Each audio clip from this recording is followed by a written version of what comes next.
Alors, bonjour ou bonsoir à toutes et à tous qui êtes connectés sur cette dernière vidéo de l'enseignement sur le célibat. Alors, aujourd'hui, on va parler des erreurs à ne pas commettre. Ça sera vraiment une bénédiction. Installe-toi et prends de quoi noter.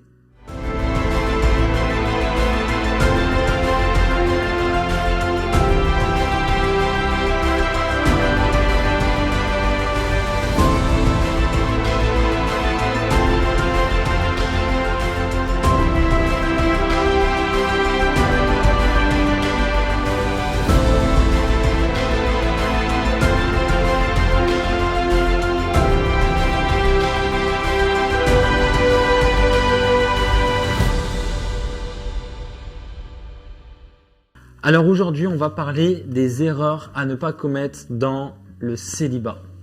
Alors le célibat, c'est un temps où on doit s'analyser, faire une introspection, une rétrospection, toutes les inspections possibles sur soi, parce qu'en fait, on est né pécheur et on doit aujourd'hui veiller à ne pas être comme les gens de ce monde, mais impacter les gens de ce monde avec Christ. Alors, on va noter 6 choses. Donc il y aura 6 choses aujourd'hui. La liste n'est pas exhaustive, mais on va citer 6 choses que le Seigneur veut qu'on arrête. Alors 1, il faut arrêter d'être trop proche des filles, pour toi mon frère, et arrêter d'être trop proche des garçons, pour toi ma soeur. Parce que le tâtonnement, c'est pas bon. On appelle ça le tâtonnement. Le tâtonnement, c'est de se dire, bah écoute, je parle avec une fille en ce moment, voilà. Je parle aussi avec une autre. Puis j'en ai vu une autre encore l'autre jour. Et en fait, quand on regarde ta vie, t'es un don Juan en fait. T'aimes plaire, mais t'aimes pas trop t'engager en fait. T'aimes plaire, mais en même temps, tu veux voir si ça peut marcher. Et au cas où ça marche pas, tu laisses tomber. Mais du coup, je vais te dire une chose, les femmes ne pensent pas comme les hommes. Un homme, il peut se détacher facilement. Mais une femme, quand elle aime, elle aime. Et c'est compliqué parce que des fois, un homme, il va juste donner rendez-vous à une fille, mais un rendez-vous seul à seul s'appelle un rencard. Il n'y a pas de rendez-vous, partage biblique, méditation, prière à deux. Ça, c'est des rencards. Non, il n'y a pas de « ouais, ma soeur, on va lire la Bible ». C'est une technique de séduction, j'en suis sûr. C'est un rencard. Je ne crois pas à ça. Je ne crois pas que tu peux voir « elle te plaît » et puis elle a ton âge. Et toi, tu es là, tu veux la voir pour lire la Bible. N'importe quoi. Je suis sûr que c'est un rencard. Et il faut faire attention parce qu'à donner trop de rencards, tu vas avoir une réputation, ou même toi, ma soeur, tu auras une réputation d'une fille facile. Et ça attire pas les hommes de valeur. En fait, c'est le sérieux qui attire un homme de valeur. Moi, ma femme, quand je l'ai rencontrée, je me disais, mais elle est trop sainte. Je sais pas, il n'y a pas d'homme dans sa vie. Pas d'amis presque. Enfin, c'était trop bien. Je me suis dit, mais finalement, elle m'attendait, elle était consacrée. En fait, je la voyais comme, tu vois, on va imaginer de la terre et il y avait un diamant posé sur cette terre. Oh là là. Et ce diamant, je l'ai pris, je l'ai épousé, j'ai profité de l'occasion. Je me suis dit, mais je ne veux pas laisser passer cette femme, elle est trop parfaite. Mais à côté, j'ai vu des femmes qui paraissaient trop dispo. Et on va en parler après. ça sera le 3e point, mais on en parle après. Donc, il faut vraiment faire attention à ne pas tâtonner.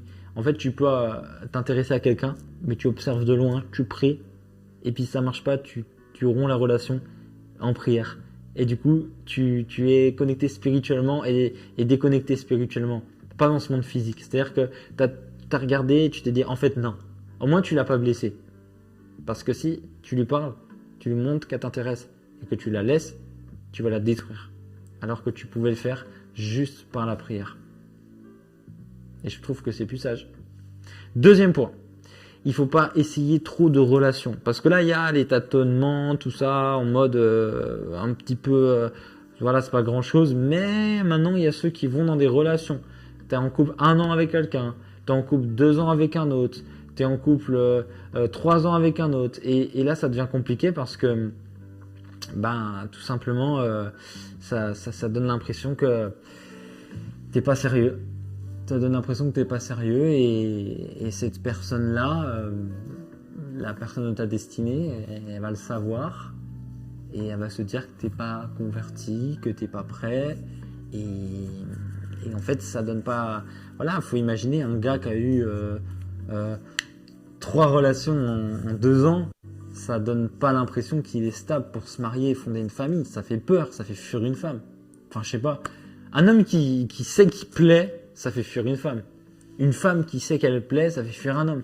Moi, je vois une femme qui est là. Moi, j'ai vu un reportage où quelqu'un allait dans la rue et qui disait « As-tu déjà trompé ton copain une fois ?» Et il y a au moins 80% qui disaient oui.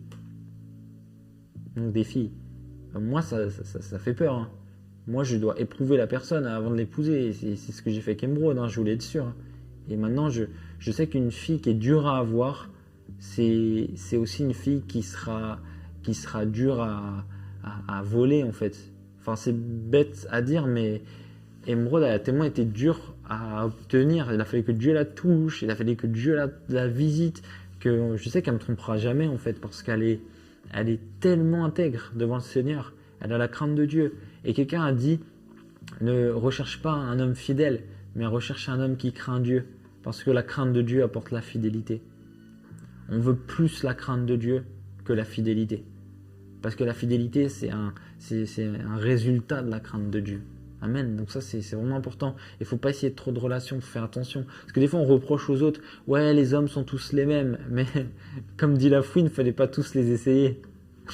À l'époque, on entendait ces musiques-là. Là. Et c'est une vérité. Hein, c'est une vérité. Ils sont tous les mêmes. Il ne faut pas tous les essayer déjà de 1.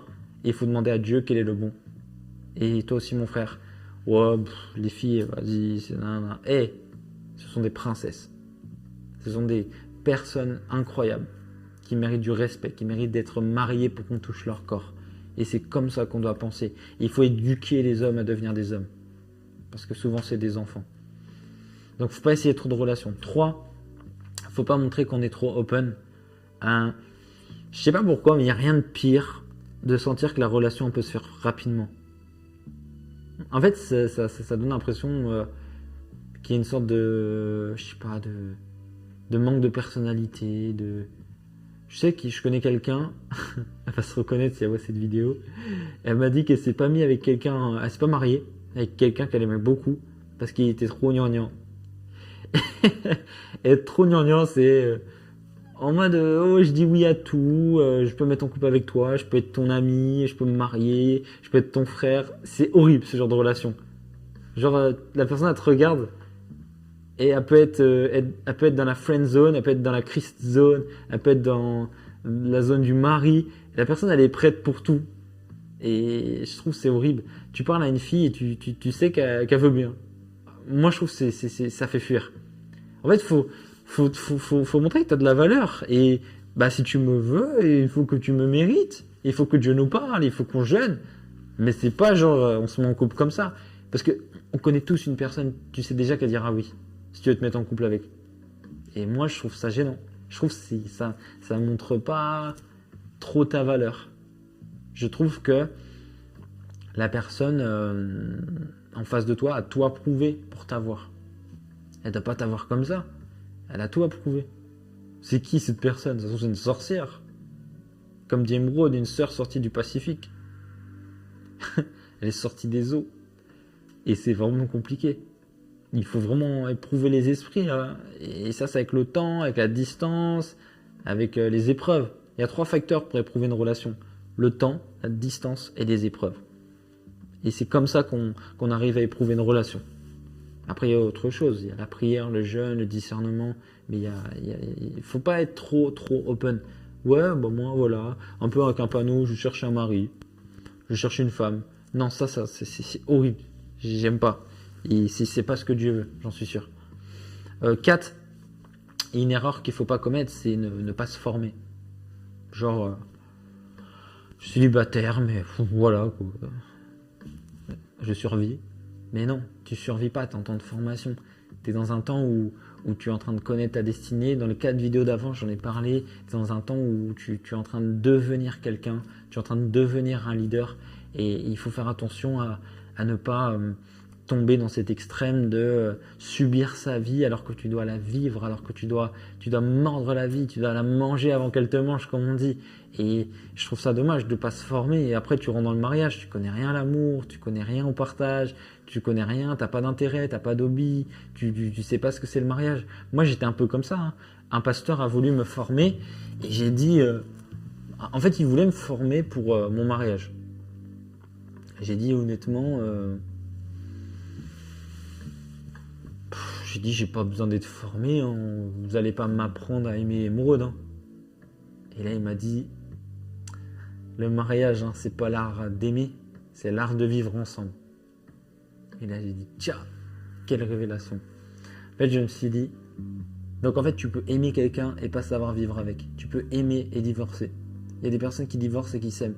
Mes 2 parents sont divorcés. Et ma mère m'a raconté une histoire, c'est que le jour du divorce, après le tribunal, ils ont été s'asseoir dans leur voiture et ils ont pleuré. Ils se sont regardés, ils pleuraient dans la voiture. Ils pleuraient. Et ma mère souffrait autant que mon père du divorce. Et ils pleuraient dans cette voiture. Qu'est-ce qu'on a fait, quoi? Mais ils ont divorcé. Et aujourd'hui, ça fait 20 ans, 22 ans qu'ils sont divorcés. Et je conclus cette relation entre mes 2 parents à ce que c'est ces 2 personnes qui s'aimaient et qui ont divorcé en s'aimant. Je crois que c'est ça, la conclusion. Et que des fois, on peut s'aimer et divorcer. Et je pense que c'est dans le célibat qu'on doit préparer ça. C'est que je me souviens au début de mon mariage, je disais, Émeraude, je t'aime tellement, t'es tellement belle, tellement une femme de valeur. Et après que je lui ai dit ça, elle m'a dit, moi je pense que tu m'aimes pas. Ah, je dis, mais je fais que de te valoriser. Il me dit, oui, mais on passe pas de temps ensemble. Moi j'ai besoin de temps avec toi. Parce que j'étais beaucoup dans l'œuvre, beaucoup à appeler les gens, beaucoup. Alors j'ai dit, tu sais quoi, à partir d'une certaine heure, je pose mon téléphone et je passe du temps avec toi. Et elle a dit, maintenant je sens que tu m'aimes. Les langages de l'amour, Gary Chapman, ça faut acheter le livre. C'est tellement une bénédiction. Et j'ai compris qu'on peut transmettre de l'amour. En fait, il y a un langage. C'est-à-dire que dans le livre, il raconte l'histoire d'un homme qui donne beaucoup d'argent à sa femme et au final, elle le trompe et elle le quitte. Parce que l'argent, en fait, ça rend pas heureux. Elle avait besoin de temps avec son mari. Et des fois, c'est des paroles valorisantes. Des fois, c'est du temps. Des fois, c'est des cadeaux. Des fois, c'est des services rendus. Et c'est ça les langages de l'amour. Et il faut vraiment comprendre ceci. Allez, je continue. 5. Laisser des mauvaises habitudes s'installer, c'est une grosse erreur. Il y a beaucoup de choses que tu prends l'habitude, te lever tard, te coucher tard, je sais pas moi, de ne pas te laver, de ne pas prendre soin de toi, de ne pas faire de sport. C'est des trucs bateaux qu'on entend tout le temps, mais c'est hyper important parce que on met beaucoup de temps à se débarrasser d'une mauvaise habitude. On en met trop. Je vais vous prouver que c'est très dur de se débarrasser d'une mauvaise habitude avec un exemple. Ok, qui prend des douches froides ici? Personne. Il n'y a personne ici. Je suis sûr. Écris en commentaire. Qui prend des douches froides? Tu te laves avec de l'eau vraiment froide, à 100%. Tu mets juste sur froid. Personne. Ok, personne prend de douche froide. Ok. Bah, c'est une mauvaise habitude de prendre des douches chaudes. Ok. Des douches chaudes sur le cuir chevelu, ça va te donner des plaques. Ça va faire des pellicules. Ça va vraiment. C'est quand tu mets de l'eau chaude sur ton visage que ton visage a des vaisseaux sanguins qui pètent et ça te fait de la coupe rose. Eh oui. Et c'est de l'eau chaude qui fait gonfler les jambes, qui fait des problèmes de circulation, tout ça. C'est le froid qui réveille le matin. C'est le froid qui vient, je crois bien, fermer les pores de la peau. C'est le froid, ça fait du bien. Le froid, on dit toujours de mettre du froid quand il y a une douleur. Le froid, c'est vraiment mieux. Tu auras une meilleure énergie dans ta journée si tu prends une douche froide. C'est une mauvaise habitude de prendre une douche chaude. Mais on a toujours été habitué à ça. Et ben un jour, j'ai rencontré un homme qui me dit, je peux pas me doucher avec de l'eau chaude. J'ai toujours été habitué à de l'eau froide. Je l'ai regardé comme si c'était un extraterrestre. J'ai dit, mais à quel moment tu te douches avec de l'eau froide? Et puis moi, j'ai commencé à faire des douches froides et j'ai dit, en vérité, tu es en pleine forme après ça. Je comprends que c'est dur, mais il y a la dimension de l'eau glacée aussi. Il y a des youtubeurs qui font des vidéos sur ça et franchement, c'est des bonnes expériences. Mais en tout cas, voilà, il y a des mauvaises habitudes. Là, on parlait de choses un petit peu banales, mais il y a d'autres mauvaises habitudes comme Il y a une mauvaise habitude, je vais devoir la citer. S'il y a des enfants qui regardent la vidéo, peut-être couper la vidéo, je ne sais pas. Mais la masturbation. La masturbation, déjà, c'est un péché. Mais c'est aussi une mauvaise habitude. Pourquoi? Bon, ça détruit le cœur de Dieu, ça attriste le Saint-Esprit, ça ouvre des portes spirituelles, c'est horrible. Mais il y a une chose aussi, et je dois le dire dans cette vidéo, normalement je ne suis pas censé trop parler de ça dans cette vidéo, mais là je suis convaincu de le dire. Quelqu'un qui se satisfait seul va s'habituer à avoir son plaisir d'une manière assez rapide et par lui-même. Ce qui fait que le jour où tu as un conjoint, tu ne seras pas satisfait. Je te dis que c'est la vérité. Il y a beaucoup de personnes qui sont mariées depuis trop longtemps pour comprendre ça, mais je te dis la vérité. Si tu t'habitues à vivre les choses seul, au niveau de la sexualité, déjà tu déçois Dieu, tu blesses Dieu, tu ouvres des portes spirituelles, il y a des démons qui vont venir dans ta vie, mais surtout, tu vas habituer ton corps à ça et tu mettras des années à avoir ton coït, pour ceux qui connaissent le terme, dans le mariage. C'est-à-dire que tu n'auras pas le coït, et c'est ce qu'on pourrait appeler l'orgasme, dans le mariage, parce que tu auras trop habitué ton corps à ce que ça soit toi. Par exemple, quand tu auras la relation, tu diras, en vérité, je préférais quand c'était moi. Et là, c'est dangereux. Il ne faut pas que ton corps s'habitue à ce que ça soit toi. Et ça, c'est un bon conseil que moi, on m'a jamais donné. Donc, je te le donne, c'est gratuit. 6. Une erreur à pas commettre dans le célibat, c'est d'être dans le péché. Parce que des fois, on se dit, bon, je me consacrerai, le jour où je serai marié, j'aurai des enfants. Tu ne sais pas quand la mort pourra frapper. Tu ne sais pas quand Satan va vouloir que tu meurs et qu'il va t'ôter la vie avant que tu te consacres. J'aimerais te dire un truc, sans la sanctification, nul ne verra Dieu, nous dit la parole de Dieu. Toi, tu ne sais pas quand est-ce que tu vas mourir et tu es là dans le célibat, tu ne veux pas mettre ta relation en ordre avec Dieu. Je t'encourage, si tu as un point là, où tu sens que tu es concerné, ou si tu sais que tu vis dans le péché, ok, moi je ne veux plus enseigner. Je ne veux plus enseigner, je vais enlever mes notes. Et je veux juste te parler à toi. Réconcilie-toi avec Dieu. Tu sais que tu es dans le péché. Tu sais que pendant que tu regardes cette vidéo, il y a des choses que tu as fait ce matin, cet après-midi, ou que tu feras ce soir. Et j'aimerais que tu puisses te dire, j'arrête ça, j'abandonne, maintenant. Alors, prie maintenant avec tes propres mots. Prie avec tes propres mots. Je veux t'entendre prier. Je t'entendrai pas, mais je veux savoir que tu pries. Allez, prie maintenant. Prie et élève ta voix au nom de Jésus.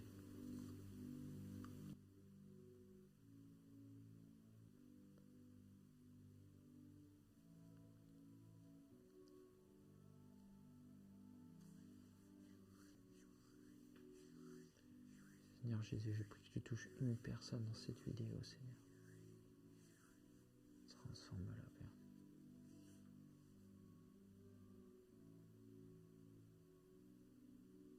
Et je veux pouvoir prier pour toi. Et je déclare que tout péché qui dominait sur toi te lâche maintenant au nom de Jésus.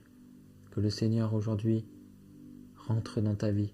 Je sens que quelqu'un doit accepter Jésus dans sa vie. C'est pas simplement dire je suis chrétien, mais c'est de l'accepter. J'aimerais que tu puisses dire Seigneur Jésus, je te demande pardon pour tous mes péchés. Aujourd'hui, je reconnais que je t'ai fait du mal, Seigneur. Je te demande pardon. Et j'abandonne cela. Je prends la ferme décision qu'aujourd'hui est le jour où je reviens à toi, Seigneur. Aide-moi à ne plus tomber dans le péché. Et je te servirai tous les jours de ma vie. Je t'accepte comme mon Seigneur et mon Sauveur. À partir d'aujourd'hui. Amen. Amen. C'est Jésus qui sauve, c'est Jésus qui transforme, c'est Jésus qui restaure, c'est Jésus qui te donne ton mariage. Et j'espère qu'un jour, tu iras me voir en vrai et tu me diras, grâce à ta vidéo, j'ai abandonné le péché et je me suis consacré, je suis marié. Amen. J'attends tous vos commentaires. Et lorsqu'on finit une série d'enseignements comme celle-ci, moi ce que je vous conseille, c'est de donner cette série d'enseignements à quelqu'un. Tu fais une note vocale, tu dis non, il faut que tu écoutes en entier, ça va te bénir. Et il y a quelqu'un qui va être transformé. Amen. On remercie tous les partenaires. Ouvrons des comptes. parce que vous avez soutenu ce ministère. Il y a des milliers d'âmes qui sont bénies. On vous remercie. Merci. Et ceux qui veulent le devenir, ça sera sur www.gospel.com/don. On vous aime énormément avec un S. On vous aime énormément. Merci à votre soutien. Et de gloire en gloire. Bientôt, on a des conférences Focus on Christ qui arrivent en Belgique, à Lyon et à Marseille. On vous aime et on espère que vous serez au rendez-vous. Amen. Allez, que Dieu vous bénisse.